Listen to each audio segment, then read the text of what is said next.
Okay, so I'm making a video about borderline personality disorder just because it's something that I suffer with and a lot of people ask questions, and I think that a lot of people don't understand. They get the generic what they think it is, and it's a disorder and people throw the term around loosely, I think. And I feel like it's misunderstood. So I'm trying to give you a better understanding and just answer a lot of the common questions that I get about it, I guess. For the record, I am not pulling information out of my ass. I like to think I know what I'm talking about, but when I don't. This is an abnormal psychology book. I've taken the class. I read this book for leisure before I took the class. It's Ronald J. Comer. Honestly, it's a great read. Even if you're not taking the class, it's so interesting. Also, on my Nook, I have my DSM-4TR, which is the Bible for mental disorders, pretty much. And I have self-help books for BPD, just because, again, it's something I suffer with, but I doubt that I'll be referencing to those at all. Okay, so I'm just gonna go off on the basics right now. Number one, if you were 16 and you were telling me you have BPD, shut up. No offense, you cannot be diagnosed with a personality disorder if you are under 18. It's like that for any personality disorder, be it even schizophrenia, but I mean schizophrenia, paranoid personality, dissociative personality, I don't know, what else do I got? Antisocial personality, schizotypical, schizoid, paranoid, anything, any personality disorder, you have to be 18 to be diagnosed. So, with that said, being told by a therapist or a friend that you have BPD tendencies or you have symptoms of borderline personality does not mean that you have borderline personality disorder. You can have tendencies or symptoms and not be borderline. You have to be diagnosed by a physician. Well, a physician wouldn't even do it. They'd refer you to psychiatrist, psychologist, and it's through, they're not even going to sit down with you in half an hour and be like, oh, you're borderline. No, it's extensive testing. It's not even testing. They ask a lot of questions, and it's more than one session. It's over at least a month span of therapy, and you don't see just one person. You're seeing multiple people. And I mean, they have specific questions, and the test is made in a way that it's made to catch you in a lie. So you can't even just go in and be like, oh, okay, well, if I know these are the symptoms and I want this diagnosis, you can't BS this test. Okay? No. I was told for a long time by my therapist that I had borderline tendencies, and I wasn't diagnosed until after a year. So I have a cough. I'm dying, just so we're all aware now. Okay, a question that I got today are, what are the signs, or how do you know if you have BPD? Thanks. With that, I'm going to go into the diagnostic criteria. According to the DSM-4TR, of these 9 criteria, it gives you have to meet at least 5 of them. If you meet 4, no, sorry. If you meet 1 or 2 and you're like, oh, hey, no. Okay. 1 is frantic efforts to avoid real or imagined abandonment, and this does not include suicidal or self-mutilating behavior. That is covered later on in the list. For those of you who don't know, imaginary loss and or abandonment, it's losing an object or failing in something and taking that as interpreting it as you've lost someone. I do that a lot. If I do something, if I mess something up, I automatically assume I'm going to lose somebody. I'm going to use my best friend, Jacob, as an example right now, and hope that he doesn't get mad at me for it later. He's like a brother to me. Anyone who follows my blog knows that I'm diagnosed with anorexia, binge purge type. Recent relapse, whatever. He's helping me a lot with it right now. And I mean, if I mess up, if I don't meet the calories he wants me to meet that day, if I purge, if I skip a meal, I automatically think, I just lost my best friend. He's gonna hate me. He's never gonna talk to me again. Even in text messages, I'll be like, okay, like, I'll leave you alone. I'll stop talking to you because I'm bad. And he's like, Leslie, like, I'm not mad at you. And, like, I'm like that. Like, I need constant reassurance that you do not hate me, so I know that I'm not losing you. It gets, I know it's really frustrating, and it's really complicated in, like, relationships, and a lot of friends can't handle it. But, I mean, the people that can, like, they're worth keeping around. Number 2 is a pattern of unstable, intense, interpersonal relationships characterized by alternating between extremes of idealization and devaluation. This is called splitting. It's also called black and white thinking. You go from, like, loving a person to, like, hating them in 2 days, and then, oh, love you again. And the thing is, like, even when you're hating the person, you still fear that abandonment. Like, another example, he doesn't follow my blog, so I'm really not worried about him seeing this. My ex-boyfriend, Jordan. Dude, I was heels over head for this guy. Like, everything was just about him, talking about him all the time to Jacob, to, like, anybody. Like, oh, he was just amazing, you know? And then when we broke up, like, okay, I was still clingy. Like, I got way clingy. And then he'll say something, and I'll be on the phone with Jacob, like, oh, that fucking bastard. Like, I hate him so much. I can't stand him. I don't want to talk to him. I'm not talking to him. But then if I do try and talk to him and he doesn't reply, I'm like, oh my god, he's abandoning me. And I'm on the phone with Jacob again crying because he's leaving. Like, you see people as all good or all bad. Like, there's no in between. Like, it's not, okay, they're good but they mess up sometimes, or they're bad but they've got good qualities. You love them or you hate them. There's no in between. There's no gray area. It's black or it's white.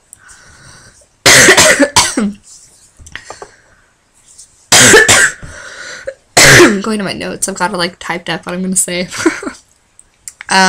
Number 3 is identity disturbance, markedly and persistently unstable self-image or sense of self. I think that this criteria is why this personality disorder is often linked with eating disorders and or body dysmorphia. I don't know. I think that people are also like that because of the disorder itself. Like, yeah, that's a criteria of it. But, like, to, like, not lose a person, like, if you're fearing abandonment, like, you do what you gotta do to keep a person, you know? And if that means that you gotta change and be a way that a person likes, you're gonna do it. I do that. You know, if I know that someone doesn't like something about me, I'm a people pleaser. I'm like, okay, I will change it. I'll do what you gotta do. I can be exactly what you want me to be anytime you need me to be it. And then when I'm with a different person and they want me to be something else, snap, personality, cool, I got you. I can be what you want. And I think that that is why people struggle with, like, their identity. Like, you don't know who you are or what to be because everyone wants all these different things and all you want is to make people happy. You don't know what you want from yourself. And that's difficult. I don't know how else to explain that. Number 4 is impulsivity in at least 2 areas that are potentially self-damaging, i.e. spending, so, like, people who go, I call it retail therapy. I honestly hate shopping. Like, if school clothes shopping, I'll break down and cry. I cannot do it. But if I'm having a really bad day, I will go and buy $100 worth of stuff to go decorate my room. Or go spend $50 on a person that is really not even my friend. Substance abuse. This could be drugs, be alcohol, this could be smoking. That's really the only substances I could think of, actually. There you go. Reckless driving, speeding. Speeding is an impulsive behavior. Not wearing your seatbelt is too, but I mean, just because you don't wear your seatbelt, it doesn't mean you're BPD. Like, you have to meet 5 criteria. Remember that. You have to have 5 of these. If you do not have 5, no. Binge eating. Restricting calaries could also be on the list. It's not mentioned in their examples, but a therapist is, you know. Note, again, as number 1, this one also does not include suicidal and or self-mutilating behavior covered in 5, which brings us to number 5, recurrent suicidal behavior, gestures, threats, and or self-mutilating behavior. If you don't cut, honestly, you're not going to understand it. This is going to piss a lot of people off, and it would piss me off if someone said it to me, and that's how I know that. this is somewhat, I'm not going to say you're seeking attention, but a lot of people can do this to keep a person. Like that imagined fear of abandonment that I told you about. If you think that you're going to lose a person, okay, suicide, and then that person's going to stay because they don't want you to hurt yourself, they don't want you to commit, and that person's going to come back and you keep that person in your life. That said, that is not the only reason that people self-harm and or threat suicide, contemplate suicide, write a letter, attempt, whatever. Going to tumblr. Says, although these behaviors typically cause immense physical suffering, those with BPD often feel as if the physical discomfort offers relief from their emotional suffering. It may serve as a distraction from their emotional or interpersonal upsets, snapping them out of an emotional overload.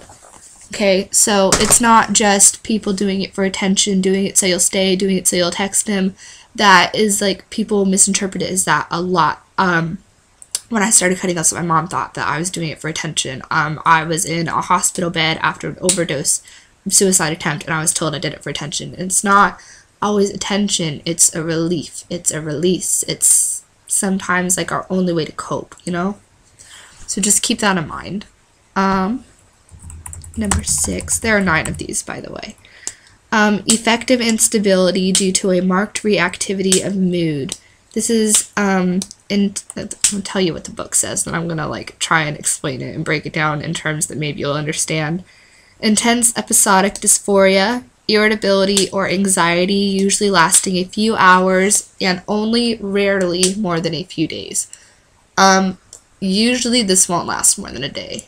I mean, it can, but it usually won't. Intense episodic dysphoria, irritability, you know what irritability is, anxiety, okay, but I'm going to explain mania to you, for those of you who don't know. I don't even have that highlighted in my book. Okay. Mania is like a state of euphoria. A lot of people are like, oh, I was really happy today, I'm manic. No. When you are manic, like, you feel indestructible, like nothing can touch you, but you are just going and going and going, and there is no stopping you. It's outburst of anger, it's crying, it's yelling about everything. I don't even know how to explain like a severe state of mania. Like, when I'm manic, I feel on top of the world. I get so much done, and I feel like nothing touched me and nothing stops me, but I'm not stopping to eat, I'm not sleeping, I can go without talking to people, and when you do talk to me, I'm like a million words a minute, half my shit's not even making sense. I physically attacked myself being in a state of mania before. My dad had to hold me down because I was literally there, like, laying on the ground, like, hitting myself and scratching at my face and pulling my hair out and banging my head on wall. Like, mania, like, it's not just being happy, it's, oh my god. I don't have a word for it, but I just explained it in the words that I did have.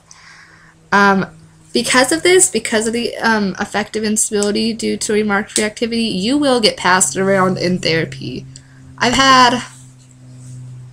Jane, Emily, Nancy, Lily, Middleton, 5 therapists, and I've had, of the 5, 2 of them tell me, I can't deal with you, I'm referring you to whoever else. And of course, all of them, I was going to Fresno Behavioral Medicine Clinic in California when I was still there, and all of my therapists work in the same building. They all work together, they're all co-workers, and I'm just passed around bouncing from one to the other because it is hard to handle, and they tell you in school you do not want a lot of borderline patients. Borderline patients are very hard to deal with and very hard to handle, and it's because of this. It's because we're so up and down and we don't know, and we'll go in there and you know, be totally happy, and then, you know, 5 minutes into therapy be suicidal and hate somebody, and your moods are just...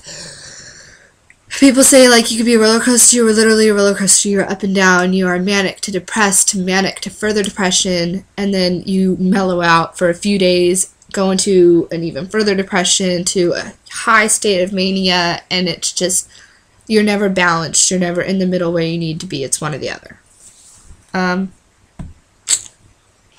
Chronic feelings of emptiness. I know all you Tumblr users that follow me are like, oh, Leslie, that's me all the time. I know. Dude, I know. Inappropriate, intense anger or difficulty controlling anger, i.e. frequent displays of temper, constant anger, recurrent physical fights, threats of violence. You don't know why you're angry, you don't know why it's there, it's just you're angry and you don't know what to do with it. That's all I got. Transient stress-related paranoid ideation or severe dissociative symptoms. If you disassociate yourself, I should have asked Jacob to help me with this one. Jacob knows so much. You mentally just shut yourself off from a situation when it just becomes too much. Shit's happening, but like mentally, you're just gone. I've had very few experiences with this, but I mean, I have like, I've gone and like been in like a scream match with my mom and then gone and like cut myself and gotten fights with friends and gone home and just I collect snow globes. If you know me, you know I collect snow globes. They make me so happy. I took snow globes and threw them in my room and just shattered my like half of my collection one day. Went and continued to just rip stuff off of my walls, throw clothes out of the closet, kick things, break shelves, turned my room upside down, knocked the fuck out, woke up and saw, and I disassociated. I had no idea I'd done it. Like, I didn't even know that it was going on. And you don't. It can be explained as an out-of-body experience. That's not how I would explain it. I just explained how I would explain it. I didn't know what was going on. But, people will say that, like, they literally, like, sat there and, like, they watched themselves do it, but, like, it wasn't them. I don't know. If someone would, like, explain it, like, to me like that, like, I start thinking, like, paranormal, and, I mean, this isn't paranormal shit. This is abnormal psychological disorders. Another question I got is, what axis in BPD is BPD on? If you know your diagnostic, your DSM-4TR is, what is it? Diagnostic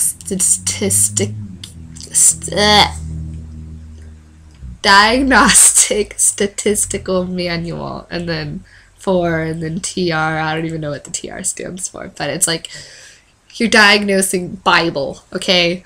But they do on 5-axis. I honestly didn't Google it, because who cares? But it's on axis 2. In the 5, it's actually subject to be moved. I don't know if it's going to or not, but it is like a debate. Axis 1 is more common disorders, whereas most of the personality disorders are on axis 2. They're a lot harder to treat, but many people associate BPD with, you know, your depression, your bipolar, because manic depressive, it's part of it, you know? So similar symptoms, like, yes, are in the diagnostic criteria, and those, your depression and your bipolar, your mood disorders, are on axis 1. So people think that BPD is not on the right axis. People, however, need to remember it is still a personality disorder. Someone said, should I tell people I have BPD? I mean, I don't go up to people and be like, hi, I'm Leslie, I have borderline personality disorder, what's your name? But, I mean, like, I tell people just because I know what it does to me. Like, I know that I'll push people out and then try and get them back, and I know, like, you know, like, in that black and white, you know, if I think a person hates me, or if I hate a person, I'll shut them out, you know? But when I'm doing that, like, it's probably when I need that person the most. And I love Jacob. Again, I'm bringing up Jacob. Jacob knows. I mean, like, when me and Jordan broke up, like, I was like, I want to shut everybody out. I don't need anybody. I don't need anything. I'm an independent woman. I don't need no man. I don't need no friends. I can do this by myself. And Jacob was like, no. Jacob was like, you are not going to push me out. And I love that. I love that he knew what I was doing, and he knew why I was doing it. Like, and Jacob knows that I have BPD. I mean, friends that I meet just at school and make conversation with, no. But if it's someone that, like, you know, Jacob or one of my best friends, Sam, I usually tell. a person I'm in a relationship with. But I mean, like, don't just go, like, if you're in high school, you probably wouldn't be diagnosed with BPD. But, I mean, some people in high school will say that they have BPD. If you do, you shouldn't lie about it. If you've been told you have tendencies, maybe tell if you're, like, in a relationship, like, long term. Like, if you've been with a guy for a long time, just be like, look, I've been told that I have tendencies of this. If I start pushing you out, don't take it seriously. If I start doing this, like, explain why you're going to be the way you're going to be sometimes.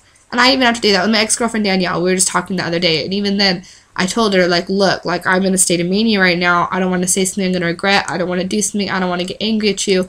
And she told me, like, okay, I know now if you say something, why you're saying it, so we can continue talking and we'll be okay, and I just won't react. And it'll work. But, I mean, don't go, like, get, you know, a little high school boyfriend that day, be like, oh, I'm BPD. By the way, no. Please don't do that, guys. If you need a person, like your best friend or whatever, yeah. If it's a close friend, yeah. If it's someone you just met, like, get to know him. Make sure you can trust him. Don't just go. The way I look at it is if I tell someone I'm BPD, I'm trusting them with my mental health. I have been manipulated because of it. I have been abandoned because of it. I have been made fun of because of it. And I'm not just going to go tell some random person so they can play with my psychological disorders, you know? Like, tell a person you trust so that they don't go fuck you over. Please. Are people with BPD the only people who self-harm? No. I was told, I don't know if it's true, well, I actually watched a YouTube video, that it's actually in the DSM, BPD is the only diagnosis where self-harm and suicidal ideation together are mentioned, yes. But, anyone can self-harm, you know, and like I said, self-harming is only one of those diagnostic criteria. There were 2 that it even specifically said, you know, no, this is not self-harming. Like, it's not cutting or burning or hair pulling or banging your head on a wall, self-bruising. No. As you can see in, like, depression, even people who are in a manic episode can, schizophrenics can, anyone can self-harm. Anyone. You don't have to be BPD, no. So those were all the questions I got because my followers don't love me and don't ask me more. But it's been, what, 23 minutes now? And I just rambled on about psychological craziness. You're not crazy, you have BPD. You're just sick. It's allowed. I call myself crazy. That's why I use that term. Don't take it offensive. If you have any other questions after this video, something you disagree with, if you want to tell me I'm stupid, my ask is open. That's really it though. So, have a nice day. Good luck. Get help. If you think that you have BPD or BPD tendencies, don't be scared to reach out to a person or a therapist. Like, they can help you. For the person who asked what you would look for, I gave you your diagnostic criteria. The one that is most commonly noticed would be your black and white thinking. Okay, if someone goes from loving you to hating you in like a day and a half and then they love you again, that's what you would look for. It's like the more commonly noticed one, you know, because it's like it's your relationship with the person. If you do that, if you're asking because you think you are, if you do that, you know, think about why you do it too. You know, like if you're doing it and you have no idea why you're doing it, that's how I am. Think on it. But again, you have to meet 5 of those criteria. You can't meet 1, you can't meet 4, you have to meet 5 at least. You can, I think when me and my therapist went through it, I had 7. And we just kind of looked at each other like, okay, UMC, like, I feel you, guilty as charged.